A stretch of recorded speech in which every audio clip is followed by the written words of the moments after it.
Present Now, apareceu janelinha? Não, ainda não. Ainda não apareceu. Tipo, para você não ficar fazendo aquela coisa que, tipo, vai entrando. Não. Então, tenta de novo. Coloca, apresentar agora, ou present now. Eu vou pôr um full screen para ver se aparece.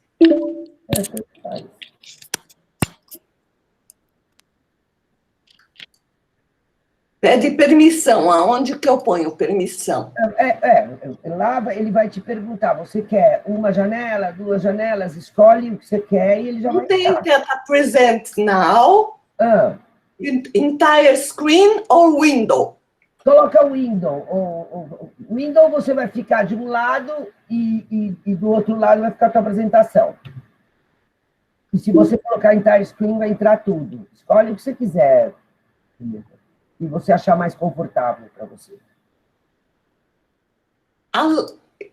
Aqui ele fala assim, você permite select window, yes. Sim. Aí agora você tem que selecionar aonde está a apresentação, entendeu? Você tem que selecionar um window que está... Está vendo alguma coisa? Ainda não. Desculpa, que saco, hein? Não tem problema. O pessoal está chegando ainda. Aliás, gente, boa tarde todo mundo. Enquanto a Julieta encontra aí, eu gostaria de falar que realmente achei o capítulo muito interessante, né? E vai entrar aí agora. E a Julieta se dispôs a liderar, então, essa leitura. E a gente está esperando porque ela preparou os slides para mostrar. Pois então... tão bonitinhos e não consigo fazer eles entrarem aí. Mas escuta, você aperta apresentar agora. Se você não conseguir achar uma coisa, você está com o teu arquivo que você vai apresentar aí? Ele está aberto? Ele tem que estar aberto. Está aberto aqui, na minha tela está aqui. Na hora que você fala apresentar agora, se você estiver com o arquivo, ele lá, coloca, se quiser colocar a tela inteira, for mais fácil para você, coloca a tela inteira, vamos ver se entra.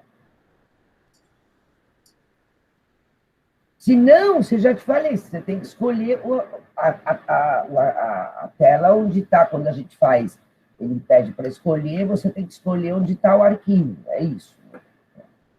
Pois é. Você não quer fazer o seguinte? Você não quer abrir aí para você e você ir falando para a gente? Tá bom. E depois você manda o arquivo para o grupo. A gente pega e manda para o grupo. Já que você falou que foi bonito. Vai ser assim, mas eu tenho até fotos, mas deixa eu ver se mais uma vez tentar aqui. Tá bom. Que quando eu clico no Present Now, não acontece nada. Estranho, né? Muito estranho. Sei, você vai ter, talvez o que você tem que fazer algum dia sei lá, fechar, reinstalar, não sei. Então, vamos lá. O capítulo chama-se Adaptações Teatrais de Romances no Século XIX. Se vocês quiserem, gente, eu posso, se você quiser, Julieta, eu posso abrir o meu... Eu posso mandar para você... Não, eu estou falando, eu posso abrir o texto aqui para o pessoal... Não, aí fica um em inglês ou em português. Tá bom. Ela vai falar do paradoxo da efemeridade. O nome dela é Renata Miller. Eu resumi esse capítulo em 29 slides e coloquei em negrito as palavras que eu queria enfatizar. O que está em vermelho, né, são as minhas observações, então vou ter que falar isso. E também coloquei 4 ilustrações a mais que eu achei interessantes. A Renata Miller começa dizendo que a superstição de fantasmas nos teatros de Londres fala de uma presença fugaz dos atores, diretores e produtores do período vitoriano. E como eles... Não, aqui uma pessoa deu uma ideia. Se você quiser passar para a Gabriela, se quiser passar o link, ela vai passando os slides enquanto você vai falando. Eu vou passar por e-mail para você. Tá. Tá bom? Tá bom. Enquanto isso, vai falando. Que eu vou passar isso por e-mail. Tá. Só para não atrasar muito a reunião aí, a gente. Okay, yeah. Gabriela, hello. Yes. Hello. Ok, espero. ok. Não vamos esperar. Você está onde? Você está em Maringá? Estou em Maringá, morrendo de calor. Ah, é. 50 graus, chegou a 50? Não, hoje ainda tá 40. Ai, mas graças a Deus eu tenho um ar-condicionado, então não estou sofrendo tanto. Vamos esperar a Julieta um pouco, sim. Avisa quando você mandar, Julieta. Sim, já estou mandando, espera um pouquinho, já estou. Não, tudo bem, não se preocupe. Está aberto. Eu falo um pouco, Silvio, eu falo um pouco. Tá. E fala 2 minutos enquanto a gente espera. Vai lá. Não, porque o texto, só para importância de Dickens. No seu e-mail da Lumi. Ok. Que a Julieta deve falar. Importância de Dickens. Eu me lembro quando eu era criança, eu não vinha de uma família literária ou nada, muito pelo contrário. Mas meu pai falava bastante sobre Dickens. Então, no imaginário inglês, britânico daquela época, os anos 60, Dickens era de suma importância. Na minha opinião,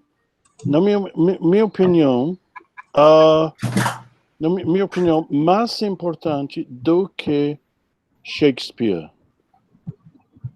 Eu nunca, quando eu era criança, nunca ouvi falar de Shakespeare, os personagens de Shakespeare, mas de Dickens, sim. Outra coisa, então fala que a autora fala, Renata fala várias vezes a importância de Dickens, e ela fala bastante sobre Christmas Carol.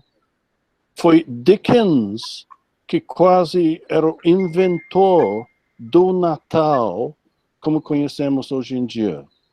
Parece que antes de Dickens, antes do Christmas Carol, o Natal não era tão importante. Até a Páscoa era comemorado mais.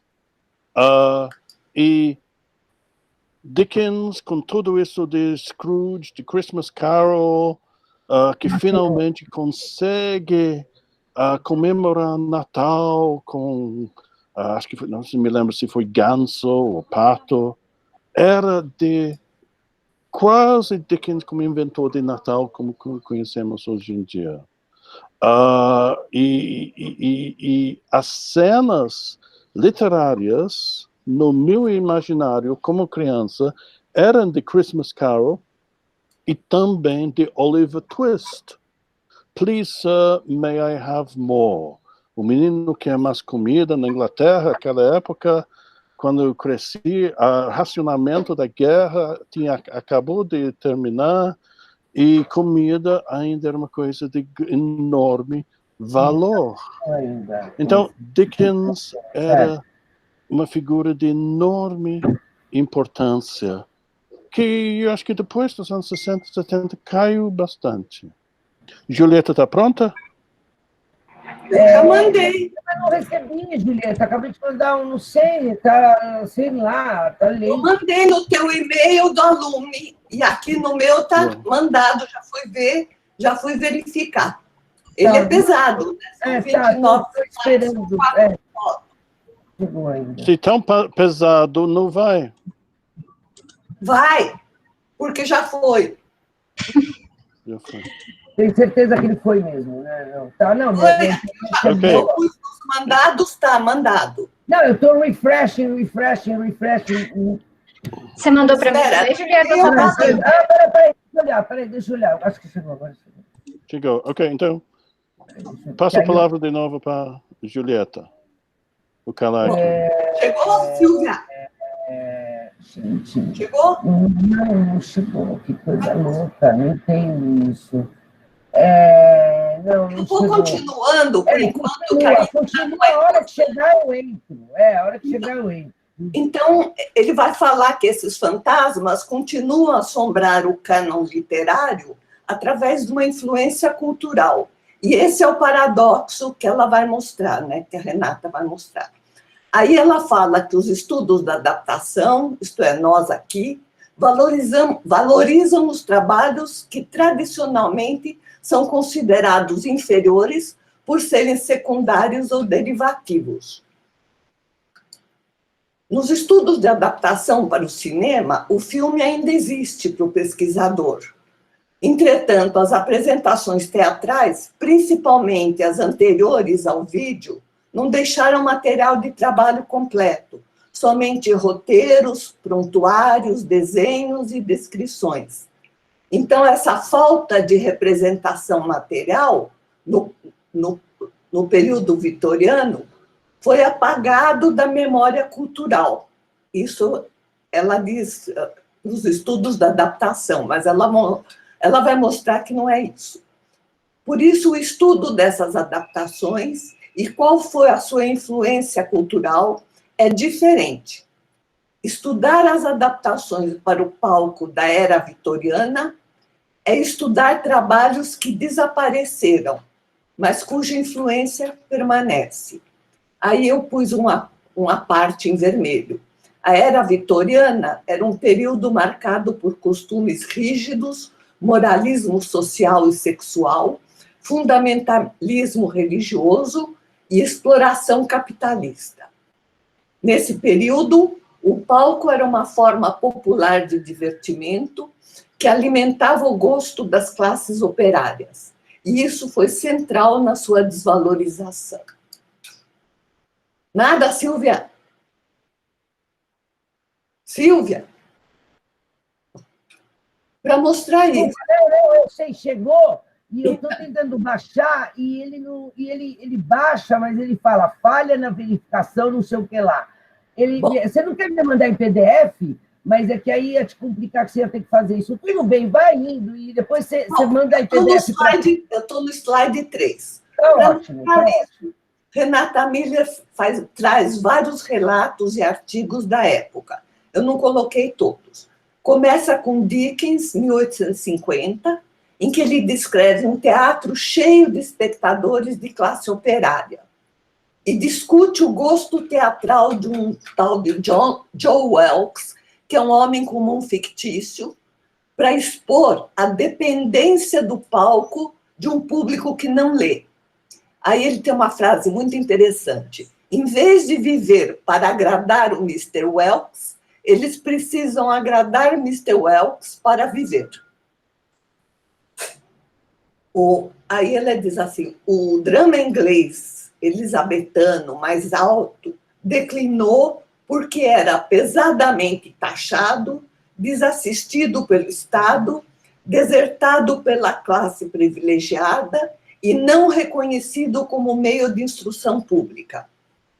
Então, esse teatro elisabetano, inclusive Shakespeare, declinou. Aí ela tem um outro comentarista, Collins, 1858. Os produtores teatrais, ao contrário dos editores de romance, atendem o gosto mais baixo do público.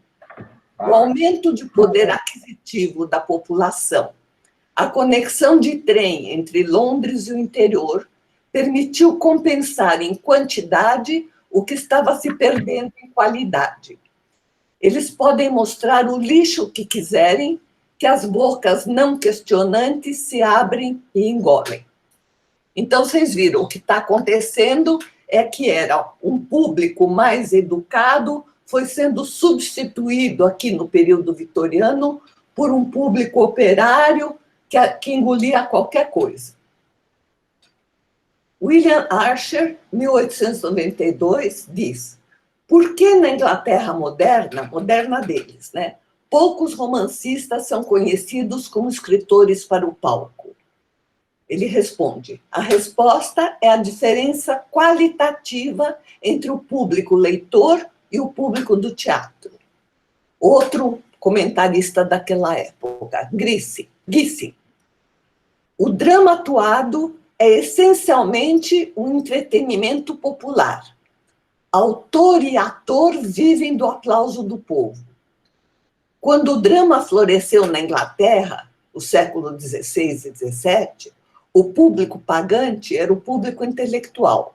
Hoje em dia, que ele fala, o século XIX, o público pagante é a multidão não inteligente. Pessoas que fazem a fortuna de um produtor representam uma classe intelectualmente abaixo da do tempo de Shakespeare. Outro, Harold Frederick. Ninguém se importa com o mérito de uma peça. A única questão é se o público vai gostar. Por outro lado, o romancista escreve para um público com o qual se sente em contato. Ele não pensa nos outros. Se 500 pessoas lerem seu livro e só 50 gostarem, o fato de outros 450 bocejarem não afeta em nada. O livro não foi escrito para eles. O trabalho do romancista nunca está perdido. Slide 5. Eu consegui, viu? Você quer que eu coloque? Slide 5, claro. Tá, pera um pouquinho. Peraí, só que agora eu me perdi aqui no meu computador. Vai falando que eu já vou colocar. Vai falando. Para não perder o pique. Já achei você. Tá. Nós estamos aqui. Tá. Não, é que eu tinha perdido. Tá, então eu vou apresentar agora, tá? Vou colocar... Slide 5. Tá, tudo bem.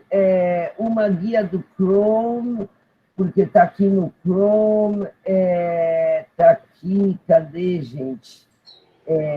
Qual que é? Está aqui. Peraí.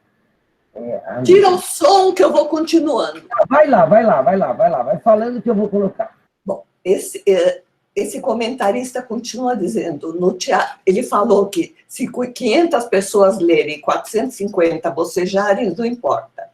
Mas ele diz, no teatro é o inverso. A maioria hostil decreta se a peça não deve ou não continuar a ser vista. Essa performance teatral temporária, desvalorizada... Está aí já, viu? Está aí a apresentação. Tá, slide 5. Tá. 1, 4, 5. Eu baixei do jeito que dava, tá? Tá meio estranho, gente. Mas isso aí mesmo. Tá. Essa performance teatral temporária desvalorizada teve efeitos duradouros, criando o paradoxo da efemeridade, que é o título desse capítulo. Nascida numa era marcada pela produção barata de bens de consumo e aceleração trazidas pela vida urbana, transporte e telégrafo, seu impacto cultural ainda perdura. Mary Elizabeth Braddon, no Pall Mall Gazette, comparou o público agradável das bibliotecas com os monstros de 3 cabeças das cadeiras, fossos, galerias que a peça tem que agradar. Mesmo que os romantistas não escrevam peças, alguns escreveram indiretamente para o palco, pois seus romances foram usados como fonte para o teatro vitoriano. O John Allard Nichol diz, ele é contemporâneo, é do século XX, os dramaturgos inferiores do século XIX encontraram ali enredos, personagens, diálogos prontos, cenário, tudo, para basear suas peças apressadamente escritas. De acordo com ele, as adaptações eram exemplos do medíocre drama vitoriano que infectava o teatro com técnicas dramáticas medíocres. Elas foram consideradas a causa do declínio e da estagnação do teatro. Os romances de Dickens e Scott contribuíram para evitar o desenvolvimento de uma técnica dramática nova e mais verdadeira. Ele critica o Dickens e Scott. As adaptações descuidadas eram um amontoado de episódios buscando apenas o apelo popular. Slide 7. As estatísticas mostram que a noção de que o palco é mais popular que o romance é um mito. A Margaret Woods, desse Pall Mall Gazette, da época, diz que o romancista na Inglaterra tem a vantagem de agradar um público maior e mais discriminante do que o dramaturgo. O Pickwick Papers de Dickens vendeu 800 mil cópias.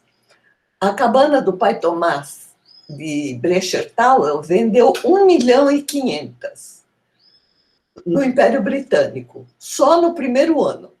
Essas estatísticas não levam em conta a importância, naquela época, das bibliotecas, onde cada cópia tinha numerosos leitores.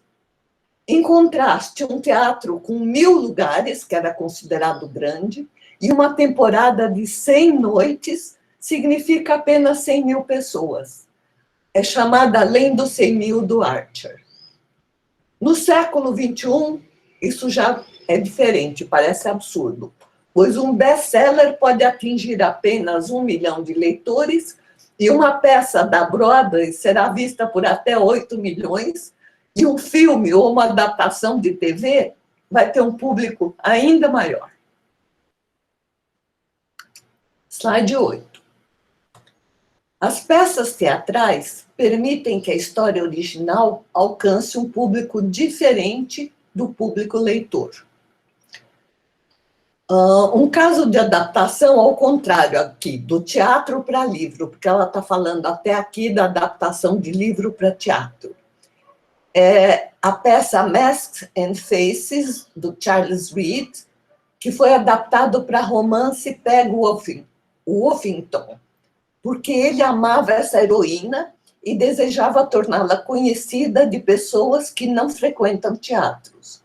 Além disso, era um tributo a Peg Woffington, que a peça, em sua efemeridade, não podia oferecer naquele tempo, né?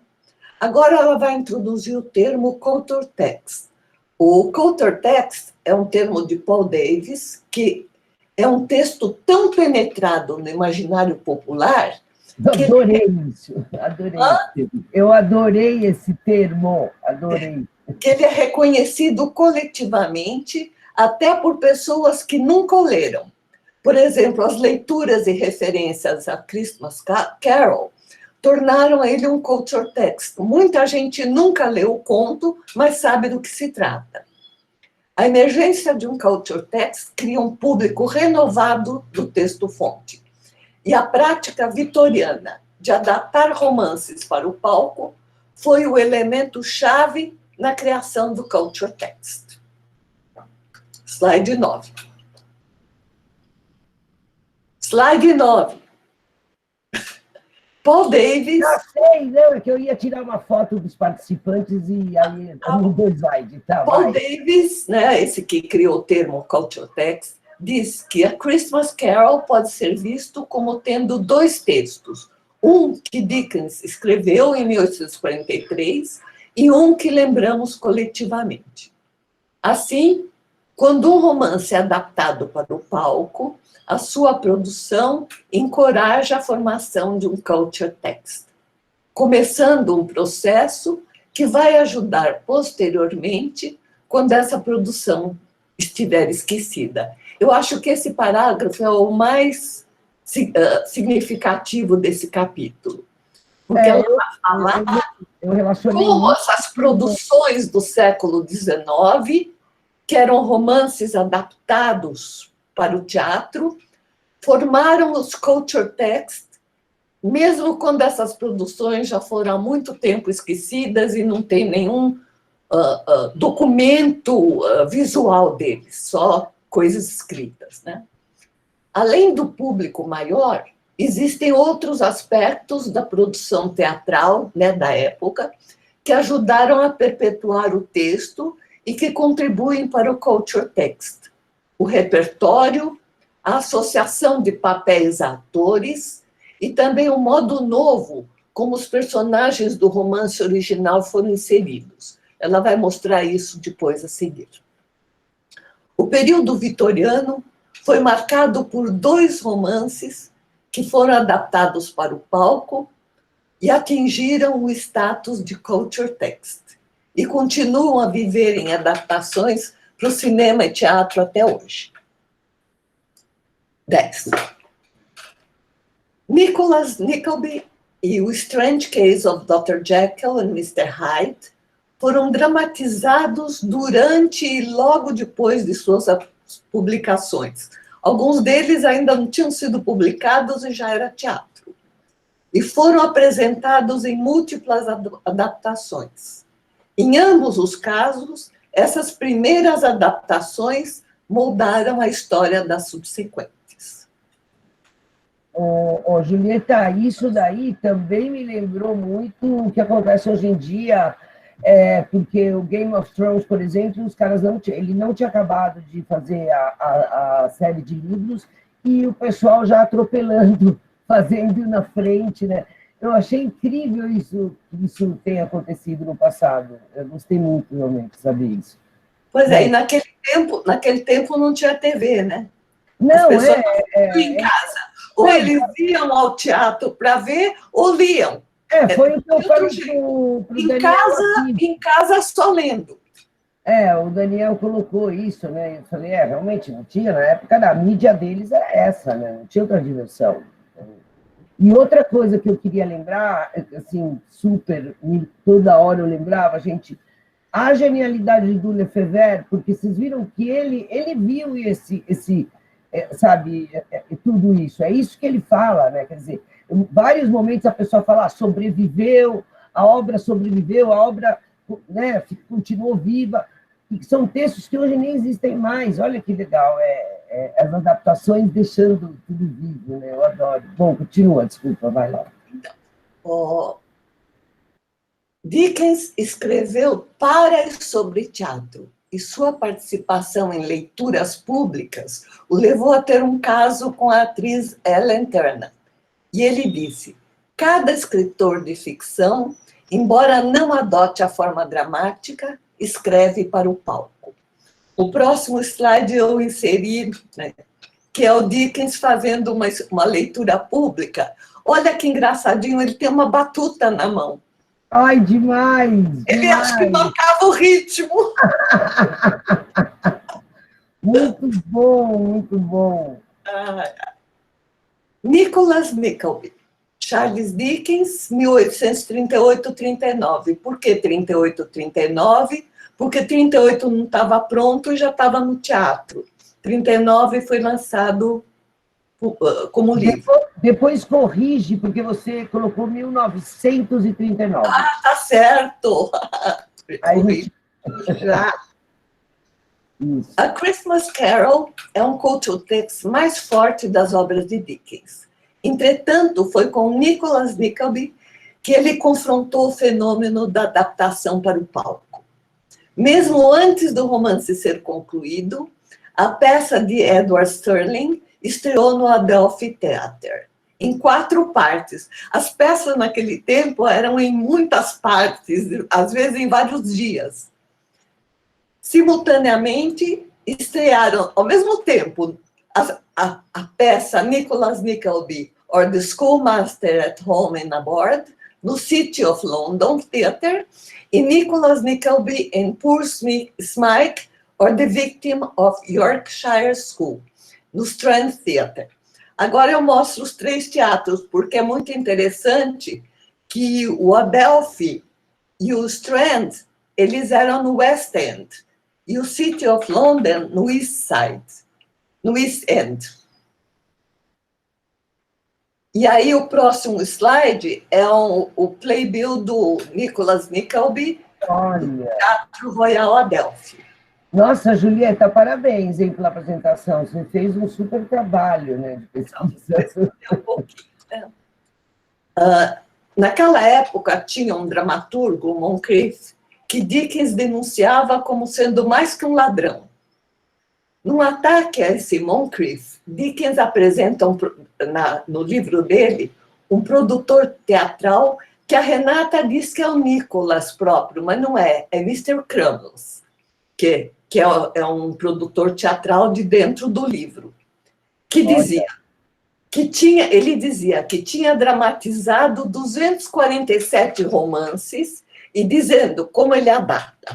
Pegue livros incompletos de autores vivos, recém-saídos de suas mãos, com a tinta ainda fresca, corte, retalhe e escave, de acordo com as forças e capacidades de seus atores e de seus teatros.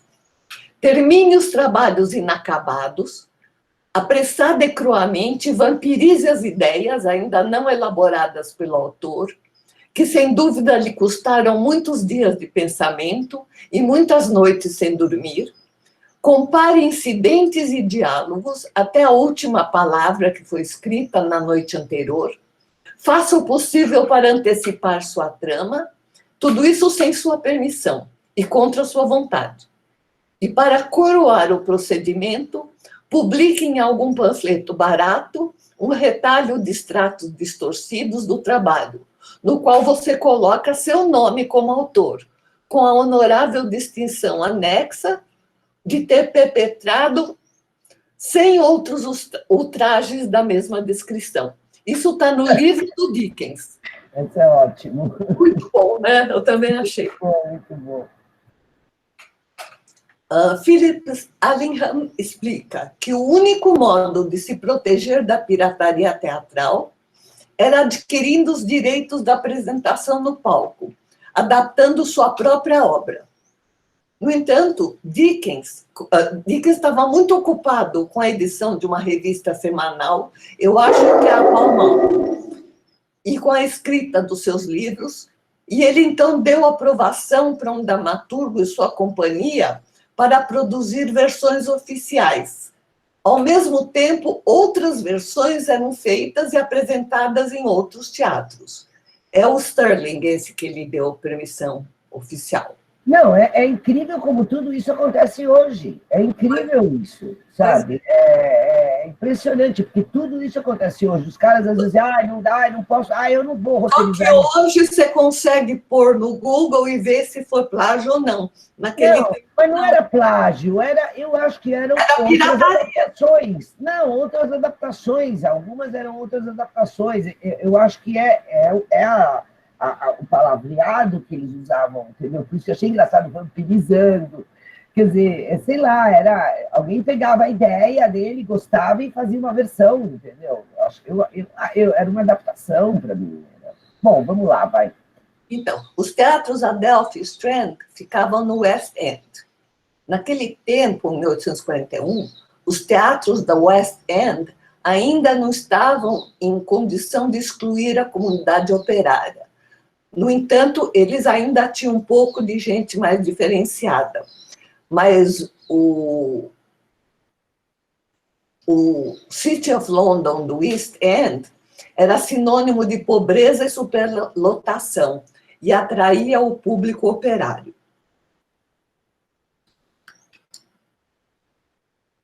15. Agora eu volto para aquele dramaturgo Moncrief. Tinha um dramaturgo Moncrief que Dickens denunciava como sendo mais... Isso aqui já foi. O meu voltou, peraí, desculpa. É 17 agora. Dickens não se afastava dessa multidão popular. Num artigo, ele cita o valor do teatro como uma influência edificante. Identificado com a literatura, o teatro era seu substituto não impresso, um importante engajamento imaginativo, ao contrário dos institutos politécnicos. Dickens aspirava a permanecer mais do que efemeramente. A despeito dessa sua associação com o teatro e com o público comum, o efemerismo, mais do que o populismo, era a chave da sua briga com Moncrief. Em Nicholas, Dickens diz, se eu fosse um escritor de livros, ele está colocando nas palavras do Nicholas, e você um sedento dramaturgo, eu preferia pagar sua conta na taverna durante 6 meses a ter um nicho no Templo da Fama com você, por 600 gerações. Ao que o Moncrief responde, posso garantir que nunca imaginei que qualquer crédito que eu obtive da dramatização de Nicholas Nickleby duraria mais do que alguns dias. Briga de cachorro grande. Esses ataques do Dickens e as respostas do Moncrief revelam que Dickens reconhecia que o teatro ajudou a fazer sua fama e que Moncrief reconhecia a efemeridade de suas adaptações. Tem um crítico contemporâneo, Alardis Nicholl, acho que é contemporâneo, tenho certeza, que conta que Dickens entregava suas provas para os dramaturgos ainda antes da publicação e que até vendeu o manuscrito para um deles. Bom, voltando, né, as peças contribuíram para as vendas do livro. As adaptações de Sterling e Moncrief capitalizaram o romance e contribuíram para o seu sucesso. Nessas adaptações, o público ideal era o leitor do livro. Nas versões de Moncrief, a peça parece mostrar apenas uma série de cenas favoritas, colocando como se fosse uma animação tridimensional, realizando alguns dos desejos como se fosse um tableau vivant. Aí eu fui olhar, o tableau vivant é uma pintura viva com atores ou modelos, mas é muito interessante que os atores e modelos ficam parados, que nem aquela brincadeira de estátua, congela. Isso é tableau vivant, é uma cena de teatro congelada. As cenas reciclavam livremente os diálogos do romance. Entretanto, né, Nicholas Nickleby permanece impresso e vendendo, e a peça de Moncrief só existe na Biblioteca Britânica e nos microfilmes de Lord Chamberlain. Algumas cenas do Nicholas Nickleby, das peças de Sterling e Moncrief, reaparecem nas adaptações modernas, como no filme do brasileiro Alberto Cavalcanti, que, embora brasileiro, ele morou em Londres e em Paris, né? De 1947, e na peça de David Edgar, que dura 8 horas e meia, de 1980, contemporânea. E também na TV e na Broadway, e no filme do Douglas McGrath, de 2002. Esse eu assisti agora. Eu baixei esse filme e assisti, muito bom. É de 2002, mas ele é muito bem encenado como de época, muito bom. As primeiras adaptações, então, resumindo, serviram para incorporar os personagens e tornando-os memoráveis. Pickwick Papers, Oliver Twist e Nicholas Nickleby deram origem a pelo menos 60 versões só no ano de 1840. Isso eu pesquisei. O público mais pobre vê as adaptações mais cruas nos teatros populares. Nem tem muita coisa escrita no artigo, ela não diz, mas é muito interessante, 60 versões num ano, em teatros baratos, teatros populares. Dickens diz que... É muito interessante essa informação.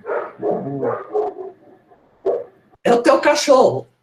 Dickens, que viu a peça de Sterling ao menos 2 vezes, escreveu para o ator Yates, que fez o papel de Mantalini. Minha objeção na adaptação de qualquer trabalho meu inacabado é que, se for mal feita e pior atuada, tende a vulgarizar os personagens, destruir ou enfraquecer as mentes daqueles que assistem aquilo que eu me empenhei em criar e, consequentemente, enfraquece o interesse posterior. Tais objeções não existem quando a coisa é tão admiravelmente feita como você fez nesse exemplo. Ele elogiava o Mantalini, o Yates no papel do Mantalini.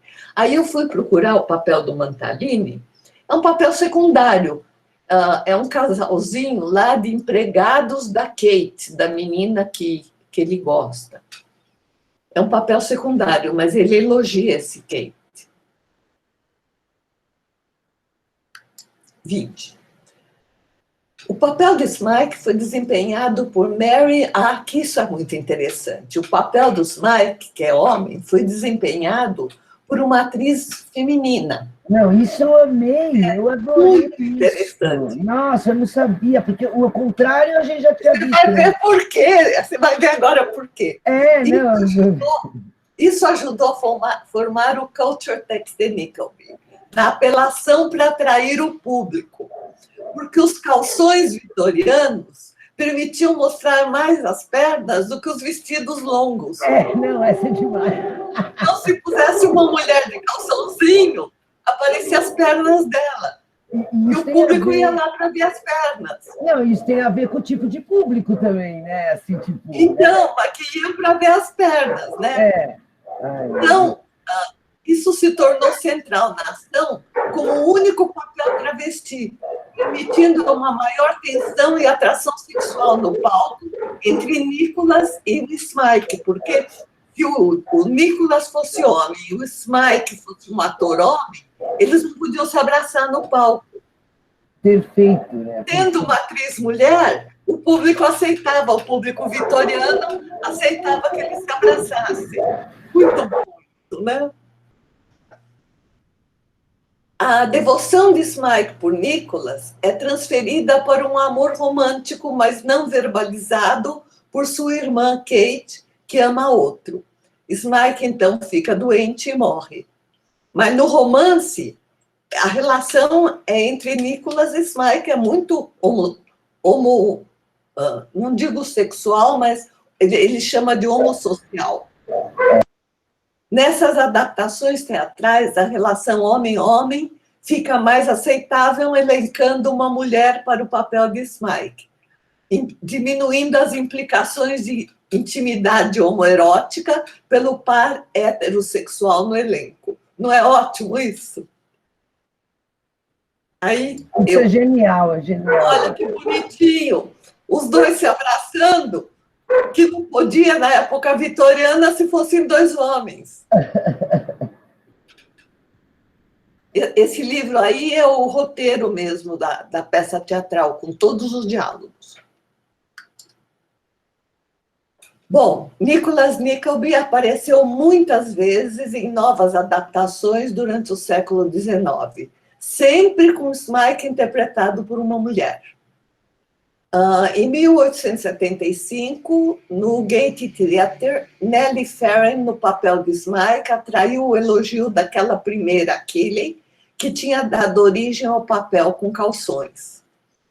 As várias gerações de artistas no repertório também mostram como as tradições teatrais ajudaram a perpetuar um culture text, mesmo que alguns desses dramas individuais tenham falhado em ganhar permanência. A gente nem lembra mais deles, mas o fato de ter tido uma menina, uma moça, interpretando o papel do Smike, foi ficando, mesmo num tempo que já aceitava se fossem dois homens no palco, que já não era mais a era vitoriana, mas continuou apresentando um homem travestido.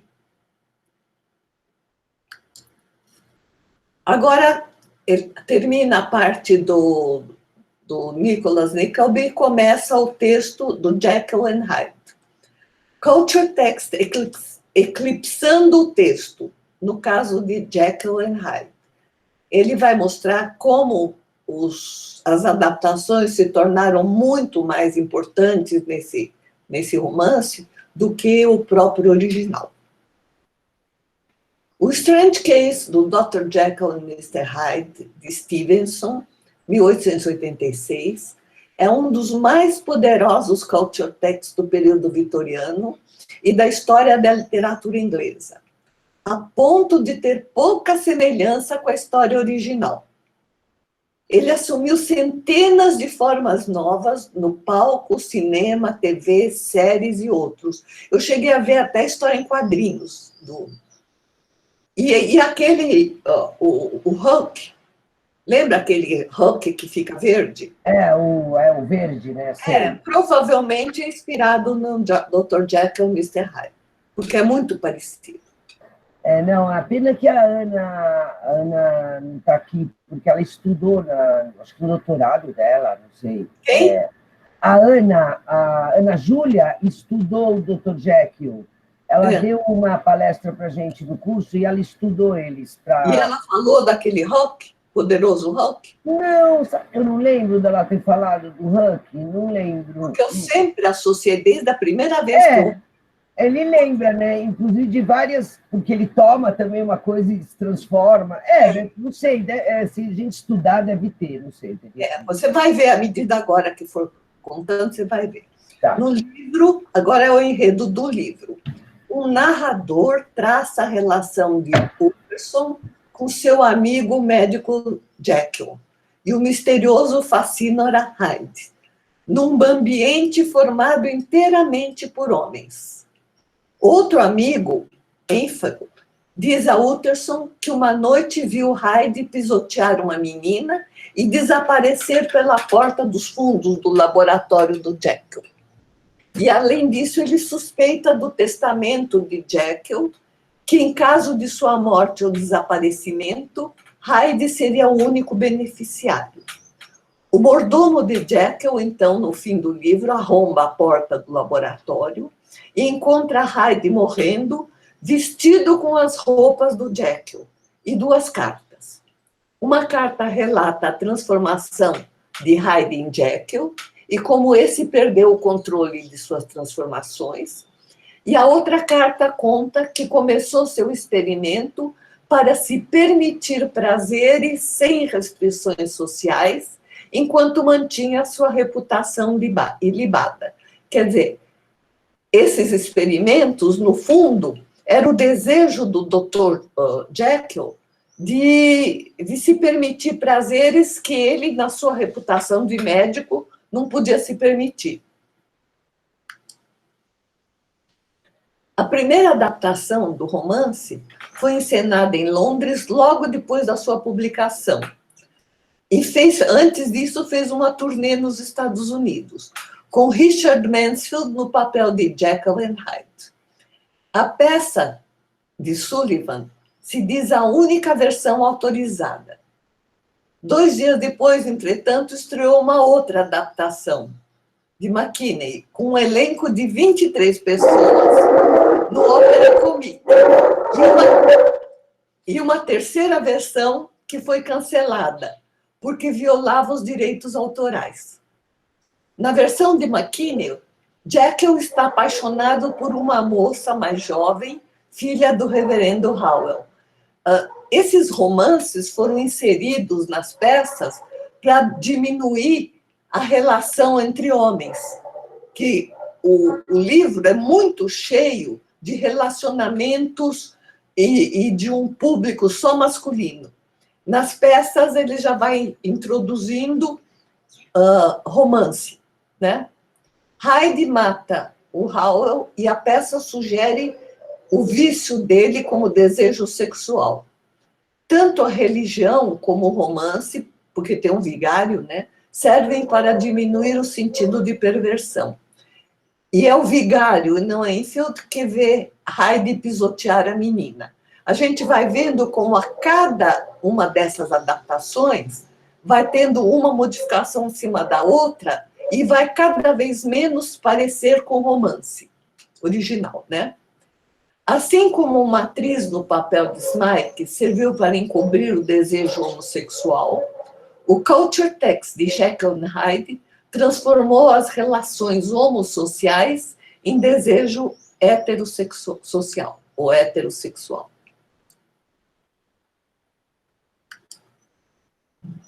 Por causa das críticas negativas, a versão, né, teatral de McKinney foi cancelada após a segunda apresentação em Londres e foi para os Estados Unidos. O roteiro de Sullivan também mostra o interesse romântico de Jekyll, mas mantém um pouco dos problemas sociais. Ele dramatiza essa competitividade entre os homens, mostrando Carol desmanchando, jogando o tabuleiro de xadrez como estava perdendo.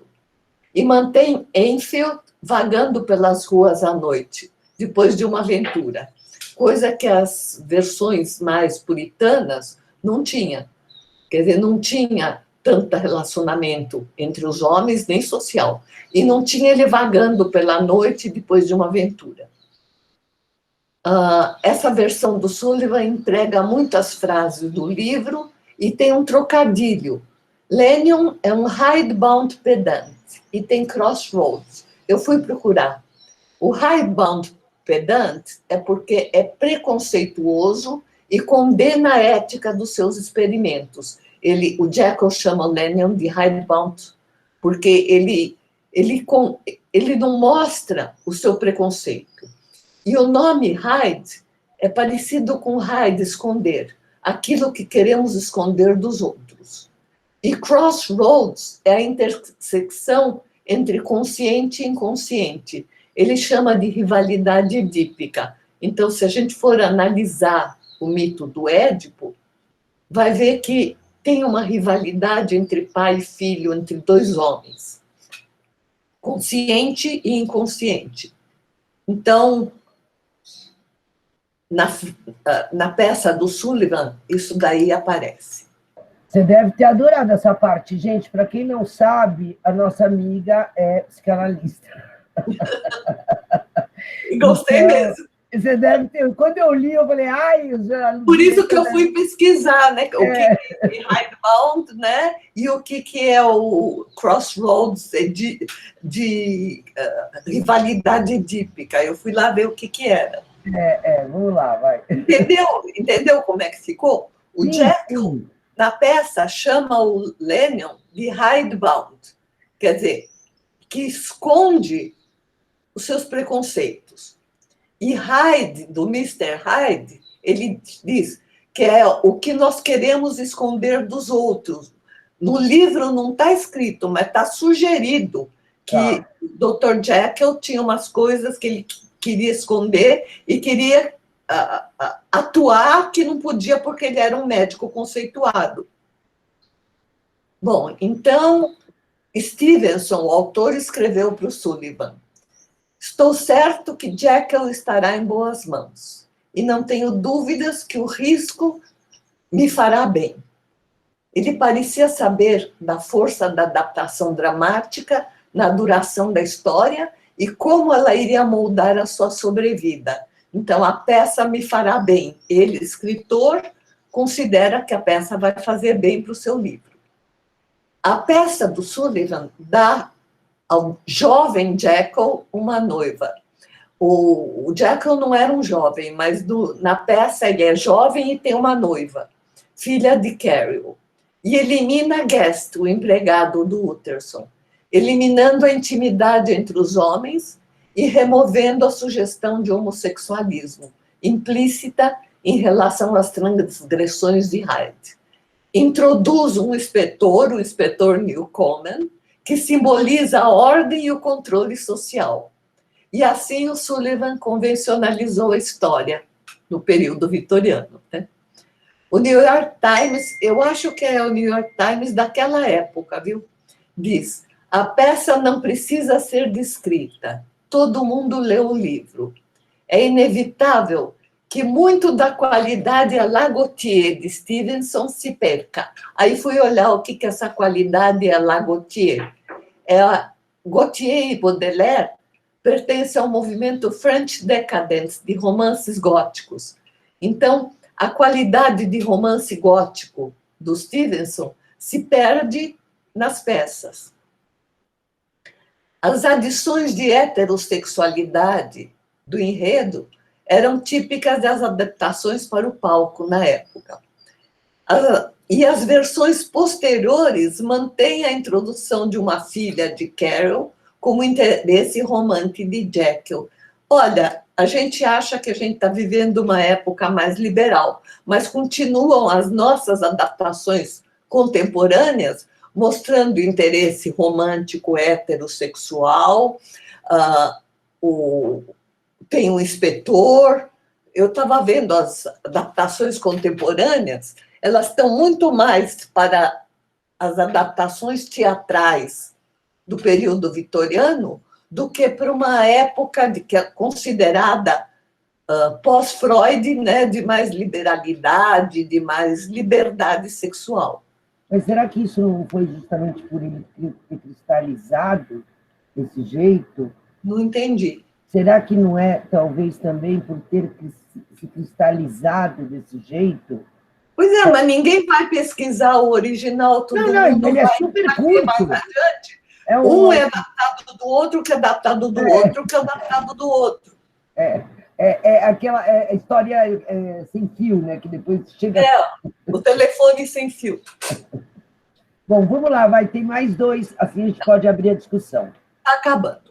Em 1890, teve um livro do Francis Little chamado The Untold Sequel of the Strange Case of Dr. Jekyll and Mr. Hyde, que apresenta Hyde como um ator americano, 1890, que abusou da generosidade do Dr. Jekyll como se fossem 2 pessoas, que pesquisavam uma poção que o transformasse em outra pessoa, e deixou seus bens para Hyde em confiança.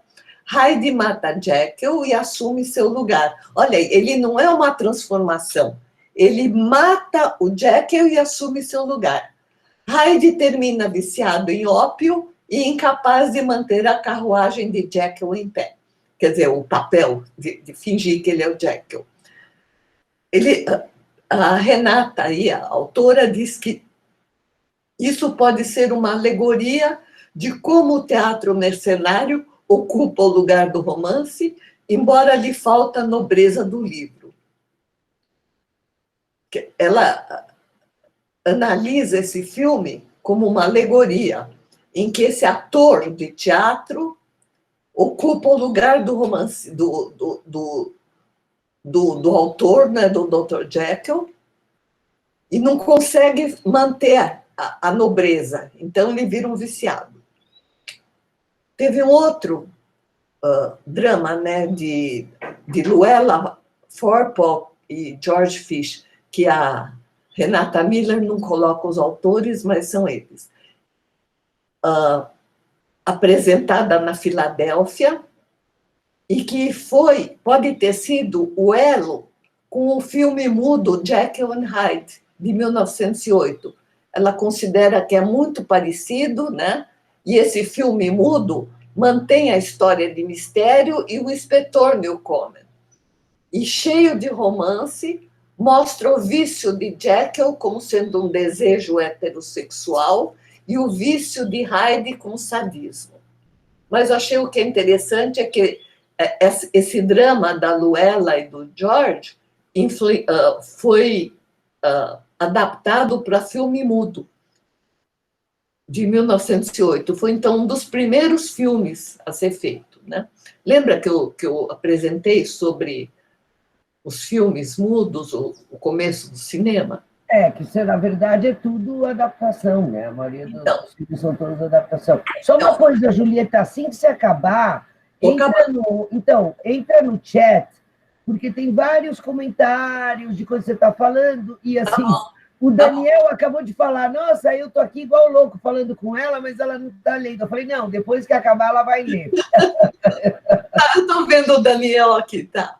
Tá bom, um beijo. Tchau, vai, vamos lá.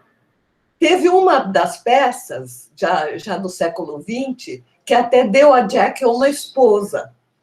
E um filme com John Barrymore... teve uma peça que deu a Jekyll uma esposa. E em 1920, um filme com John Barrymore, como Jekyll and Hyde, mostrando dois interesses amorosos de Jekyll, a noiva e uma dançarina chamada Gina. Que isso daí já é uma adição moderna, né, de 1920. Agora fala aquilo que eu falei. As adaptações de Jekyll e Hyde nos séculos 20 e 21 foram moldadas por essas primeiras adaptações. O David Edgar, que nós vamos ver a importância dele depois, ele diz que sua peça de 91 emergiu desse culture text. A peça é uma tentativa de releitura do romance e se relaciona com ele como texto independente e com outras leituras. As pessoas conhecem Jekyll and Hyde do filme com Spencer Tracy, que é uma variante do filme de Mamoulian, que é uma variante do filme do John Barrymore, que é uma variante da peça com Mandel. É isso que eu falei, é o telefone sem fio, né? Um fala para o outro, que fala para o outro, que fala para o outro. Jekyll and Hyde do século XX é um culture text de cisão da personalidade entre virtude e hedonismo, civilização e selvageria. As adaptações mais recentes reconstituem elementos do romance original, sugerindo a perversão social das primeiras adaptações. Então, isso daí eu tinha esquecido, mas eles voltam para as primeiras.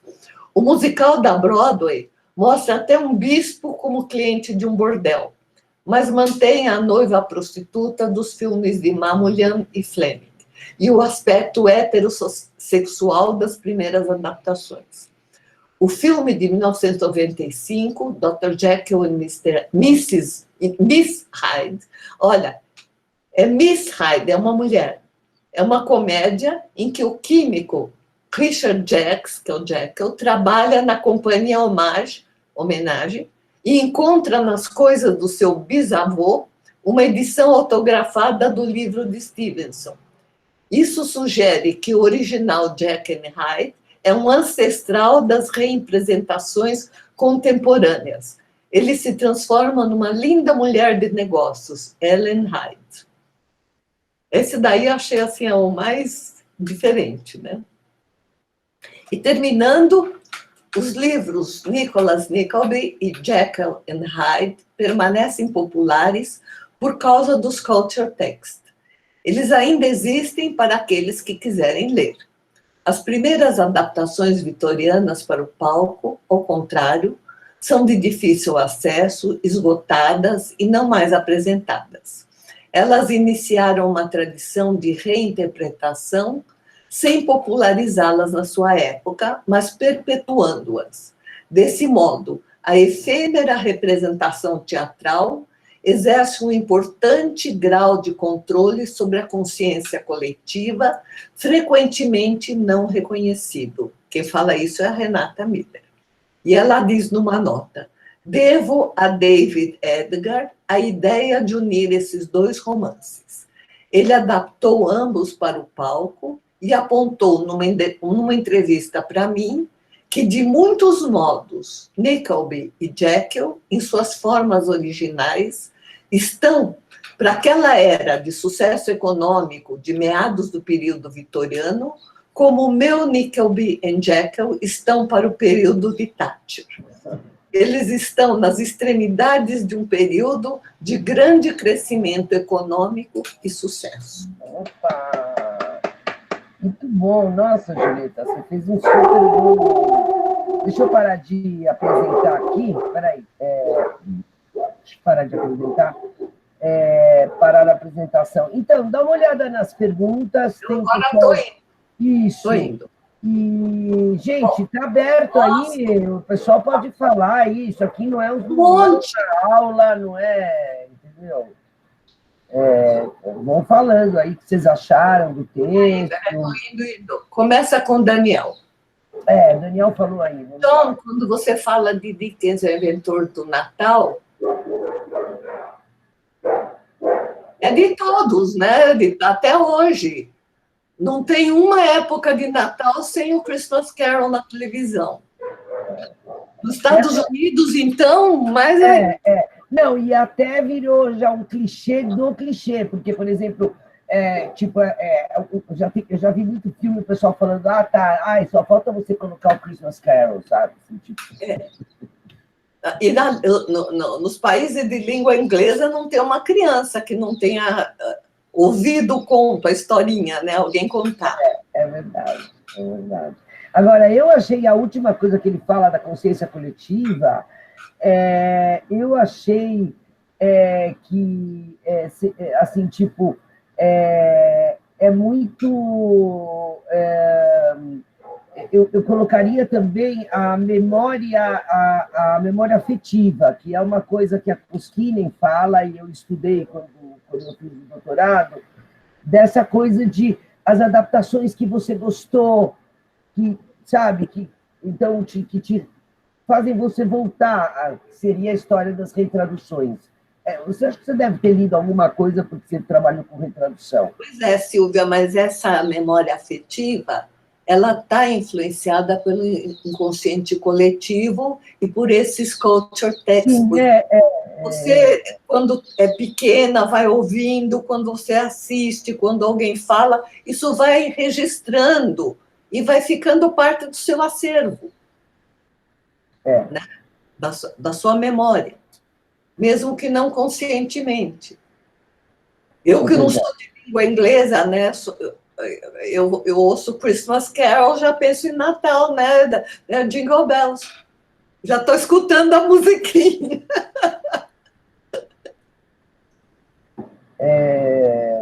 Olha, e a resposta de John Milton, né, que já fala sobre isso, né, e Papai Noel, eu já estou ouvindo a musiquinha do Jingle Bells, que é do Papai Noel. Eu adorei essa coisa do culture text, eu gostei muito, também. Eu vou usar, porque, por exemplo, eu tenho uma situação no Quixote muito interessante, que, assim, várias vezes, nas adaptações, a Dulcinea aparece como prostituta. Aquilo, sabe, eu ficava encapitada, da onde sai isso, por quê, entendeu? Então, você vê o Homem da Mancha, né, uma prostituta.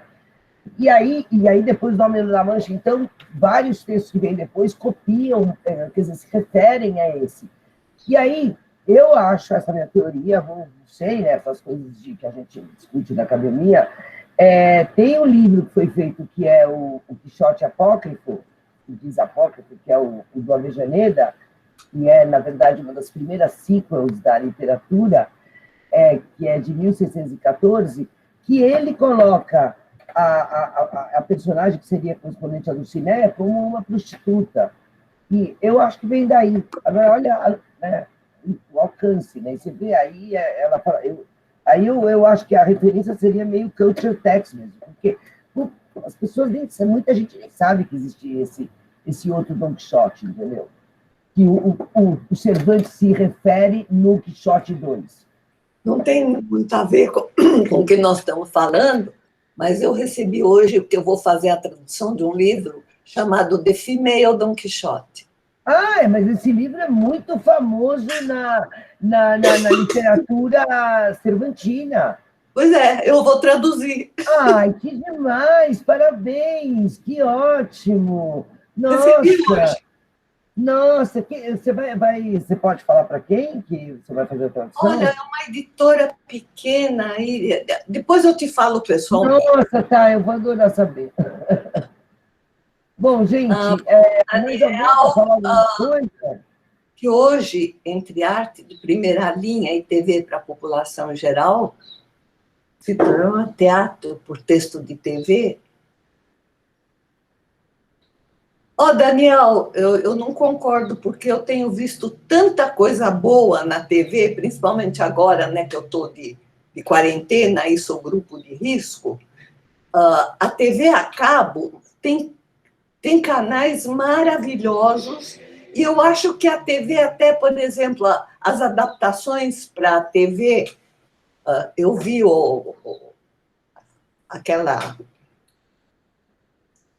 as várias novelas, né, da Globo, aquela do Candide. Sei. O Assis Carrasco, ele adora fazer adaptação. Esse Candide eu achei ótimo, achei muito interessante, e acabam fazendo o culture text do Cândido, né, de Voltaire.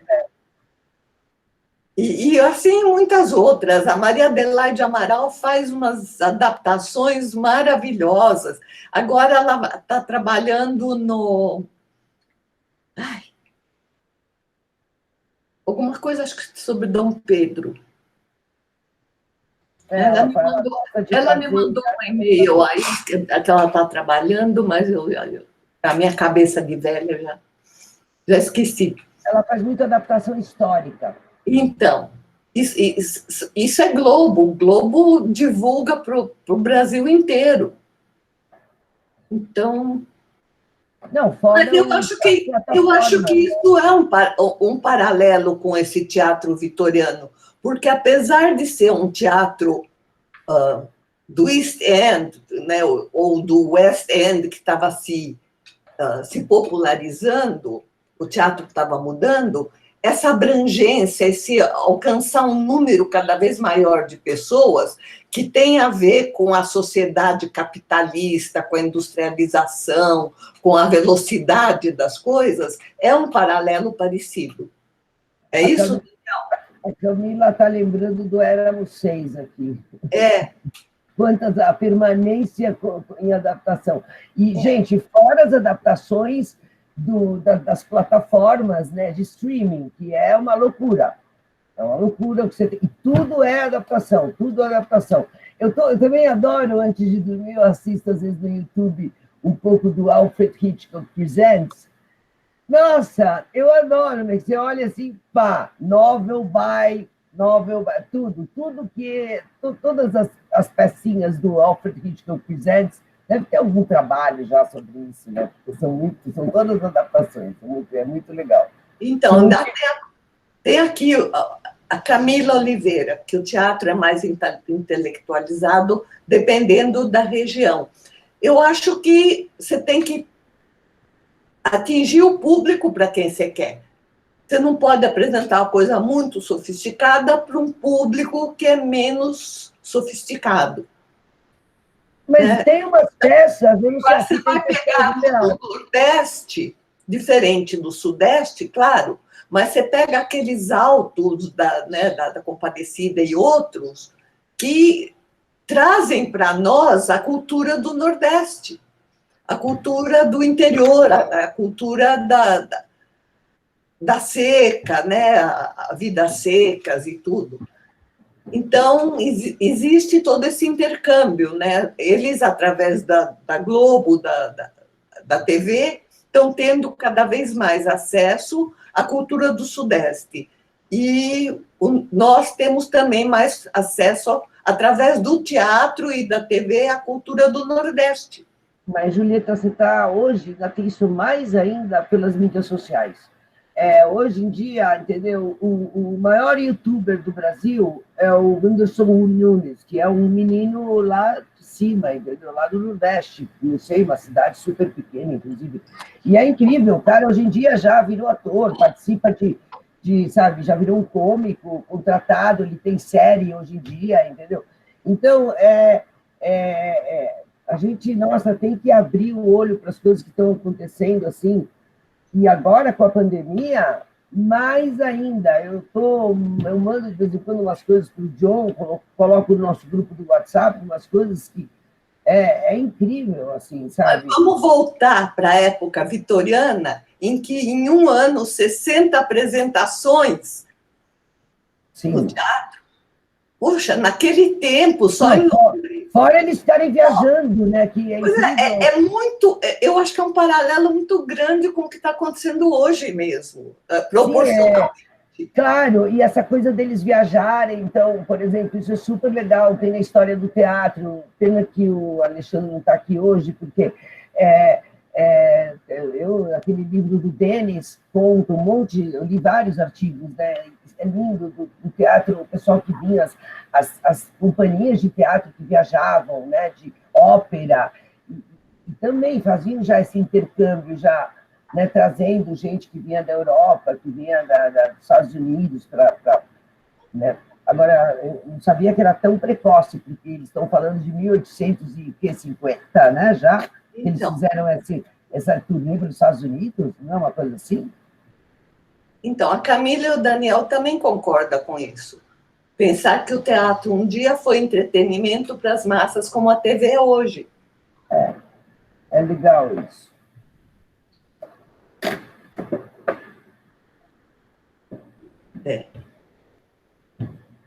Bom, alguém quer falar mais alguma coisa? Então, quer falar aqui, o Daniel diz, o teatro foi na Europa e o cinema o escape das pessoas no pós-guerra. Meus pais, eles são de 1900. Meu pai nasceu em 1901, minha mãe em 1903. Eu me lembro, eles morreram tarde, meu pai com 97, minha mãe com 83. Eles eram frequentadores de teatro, assim, era importantíssimo ir ao teatro.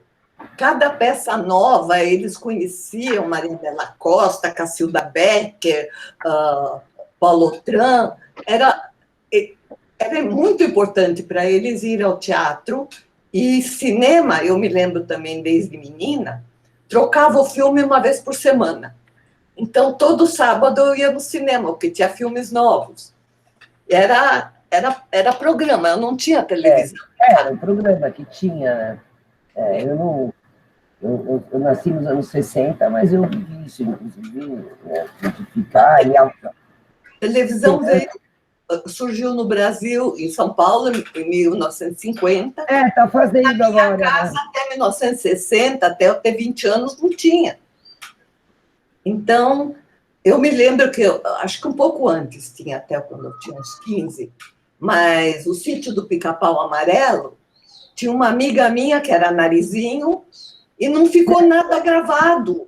Ai, tem olha. fotografias, mas não tem gravado. Nossa, ela tá viva, essa tua amiga? Tá, ela é psicanalista também. Olha, nossa. Lídia Rosenberg Aratangi. Olha. Foi a primeira Narizinho. Nossa, que legal isso, hein? E quem dirigia era o Júlio Gouveia, que era casado com a Tatiana Belink. Olha, não, tem um pessoal que estuda isso, nossa, mas nossa, acho que eles ficariam felizes de poder falar com ela. A pena que não sou eu que estou fazendo essa pesquisa, mas... Então, eu assisti o Pica-Pau Amarelo, que não ficou gravado, mas está gravado aqui. E você sabe que foi difícil de gostar das versões posteriores? Porque eu já estava com aquela... Aí é a memória afetiva, aí essa história da memória afetiva. Aquela Emília, que era... Ai, não lembro o nome dela, mas aquela Narizinho, aquela Emília, aquela Dona Benta, eles estavam... Quando foram outros atores, dizendo, mas não são eles. É que nem... Eu contei a história uma vez do Pinóquio para o meu neto, era pequeno. E aí nós fomos assistir no teatro. Aí eu falei para ele, esse é o Pinóquio de verdade, gente, né? Aí ele falou, não, vovó, isso daí é gente fantasiada de Pinóquio. Pinóquio de verdade é o do livro. Que ótimo. E aí, eu posso continuar isso. O Denis, todo mundo conhece Denis, Sim. Que tem dado várias palestras, agora está no Acre. Denis tem uma sobrinha que estava assistindo Peppa, que gostava, como todas as crianças, de Peppa Pig, acho que tinha 5 anos. Aí Peppa Pig mudaram a voz da dubladora de Peppa Pig. Antes era paulista, mudou para carioca. Quando mudou para carioca, a sobrinha de Denis deixou de gostar. Falou que não era a verdadeira Peppa Pig. Tinham mudado. Perdeu interesse total na Peppa Pig quando a dubladora mudou de paulista para carioca. Então, basicamente, mesmo Mas tipo é engraçado que, para mim, levar ele ao teatro era para ver o verdadeiro Pinóquio. Se é gente fantasiada de Pinóquio... Não, as crianças ainda têm isso com o Papai Noel. Alguém não é verdadeiro. O abstrato é mais verdadeiro do que alguém fantasiado. Eu acho que o texto, só para, não sei, a gente vai fechar um pouquinho. Eu acho que uma das coisas que o texto mostra é a grande dificuldade de estudar o teatro em termos históricos. Esses textos que Renata analisou, onde que ela foi para ver os textos? Na British Library, em Londres. Dificilmente, não sei se há planos de colocar alguma coisa na internet, mas, claro, ainda há muitíssima coisa que não está na internet e talvez nunca vai entrar na internet. Então, há muitas áreas. Silvia sempre fala para mim, todos os livros estão na internet, ou só vai para Genesis Libraries, vai poder download tudo, mas há muita coisa que não está em Genesis live. Não, é verdade. E acho que muitos... Claro, ainda hoje em dia tem problemas, tem muita coisa gravada, mas não é a mesma coisa. Então, uma área que realmente, para fazer um estudo acadêmico, ainda muito difícil, área de teatro. Silvia, vamos... Não sei se alguém tem mais alguma coisa. Eu queria fazer uma pergunta. Vai. Então, sobre o Culture Text, eu estava até comentando no chat com o Daniel, não sei se a Julieta chegou nessa parte, mas eu fiquei, assim, bastante encafifada, vamos dizer assim, com o termo, porque, né, é um termo que parece que é o Paul Davis que utilizou, pela referência que a Renata fez. Ele que criou o termo. É ele que criou. Então, eu não li Paul Davis, mas pelo que eu entendi, pelo que ela explicou, né, é como se o texto que o Dickens escreveu, né, Christmas Carol, fosse um texto, e o texto que nós lembramos coletivamente da estrutura da história do Christmas Carol fosse outro. E isso tudo se caracterizaria como um culture text, porque tem essa dualidade. Seria isso? Sim, é isso daí. Por exemplo, o Christmas Carol. Não é importante você ter lido, mas se alguém fala Christmas Carol, você tem uma ideia do que é. Não importa se era o original. Importa que nos nossos tempos, hoje, Christmas Carol tem essa conotação. Entendi. Então, é que ele vai falar desses dois livros, né? O Nicholas Nickleby, o Dr. Jekyll e o Hyde, ele foi criando culture texts. Tanto que eu acho que aquele, o Hulk, o poderoso Hulk, é um culture text do Dr. Jekyll. Dá para você fazer uma pesquisa, um artigo, pronto. Sim. Exemplos muito bons são Frankenstein e Drácula. Relativamente poucas pessoas leram Bram Stoker e Mary Shelley, mas todo mundo tem uma boa ideia do que Drácula e Frankenstein. Eu não sei se interessa, mas eu tenho uma neta que agora está com 13, mas ela estava com 11 anos e meio, e ela queria livros de terror. Livros de terror, fomos na biblioteca, na livraria, livros de terror para adolescentes. Ela olha um não, olha outro não. De repente, ela falou, não tem o Frankenstein? Acho que era Frankenstein, ou Drácula. Um deles dois. Aí o vendedor trouxe um para a criança. Ela olhou, disse, não quer. Pegou o original nos livros para adulto e estava lendo, e levou na escola. A escola chamou os pais. Como que dá um livro desse para uma menina de 11 anos e meio? Não, porque tem sexo, deve ser o Drácula, porque o Drácula tem sexo, é uma loucura. Quais são as autoras? Sexo lésbico. A Shelley, como chama a autora do Drácula? Mary Shelley. Não, a Mary Shelley é o Frankenstein. O Drácula é o Bram Stoker. É uma mulher, então é a Shelley. Então, aí, quando chamaram os pais, eu fui falar com a Maria, por telefone, por internet, com a Maria Adelaide Amaral e com essa minha amiga Lídia, que foi Narizinho, que é também psicanalista. O que vocês acham? Assim, se ela entende, se pode ler, se gosta, pode dar. Porque é um livro.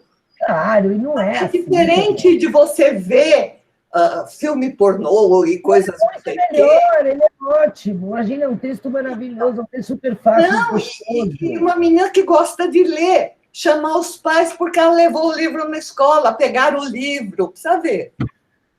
E é uma escola considerada boa, viu? Realmente. Ok, sim, vamos fechar agora. Sim. E o próximo texto, eu estou vendo a data, seria 6 de novembro. Deixa eu ver. 6. E o Augusto tinha se voluntariado. A gente, aliás, eu aviso, vocês que estão aqui, eu vou mandar um e-mail depois também falando. A gente costuma ter sempre uma pessoa para liderar o texto, como a gente fez. Então, assim, vocês podem se voluntariar, né? Porque, gente, todo mundo é adulto aqui, não vou ficar, sabe, não gosto de ficar também cobrando. Então, é legal quando alguém fala, a gente pode dividir, por exemplo, hoje a gente ia dividir, só que depois a pessoa teve outro compromisso e não podia. Mas pode dividir também, e é gostoso, né? A pessoa vai fazendo. O próximo texto sobre Bakhtin. Peraí, deixa eu ver. Vocês gostaram desse modo com os slides? Não, ficou lindo. Foi uma pena que não conseguimos passar direto. Eu quero que você me mande o PDF, viu, desse Sim, slide. mas quer que eu faça assim, slides? Como assim? Não estou entendendo. Que eu resuma o capítulo em slides em português? Sim, é ótimo isso, que tem muita gente que não entende. Faz votação entre as pessoas, se quiserem, se gostaram. Não, eu acho que o próximo é Bakhtin, textualidade e adaptação. Denis Bakhtin. Está aqui, eu adoro o Bakhtin também. Vamos lá, eu vou colocar aqui no chat o nome. E eu vou mandar, gente, também um e-mail, claro, falando. Se alguém se voluntariar, tudo bem. Eu sei que o Augusto queria se voluntariar para esse. Agora, não sei se como esse daqui não é teatro, não sei se ele ainda vai querer, mas eu vou mandar um e-mail e vocês falam, gente. Bom, acho que é isso, né? Deixa eu olhar aqui no chat se tem mais alguma coisa. Você quer, Daniel? Tá, ótimo. Então, a priori, então fica Daniel e Augusto. Tá bom, gente. Vamos desligar? Ok. Até o próximo webinar. O chat está tão interessante. Puxa vida. Mas já é 3h30, gente. Todo mundo tem coisa, né? Eu também, eu adoro. Eu, por mim, estava aqui. Mas eu vou ler porque eu gostei de ler. Na hora ali não deu para ver. Não, foi ótimo. Dá uma olhada. Um beijo. Um beijo, queridos todos. Tchau.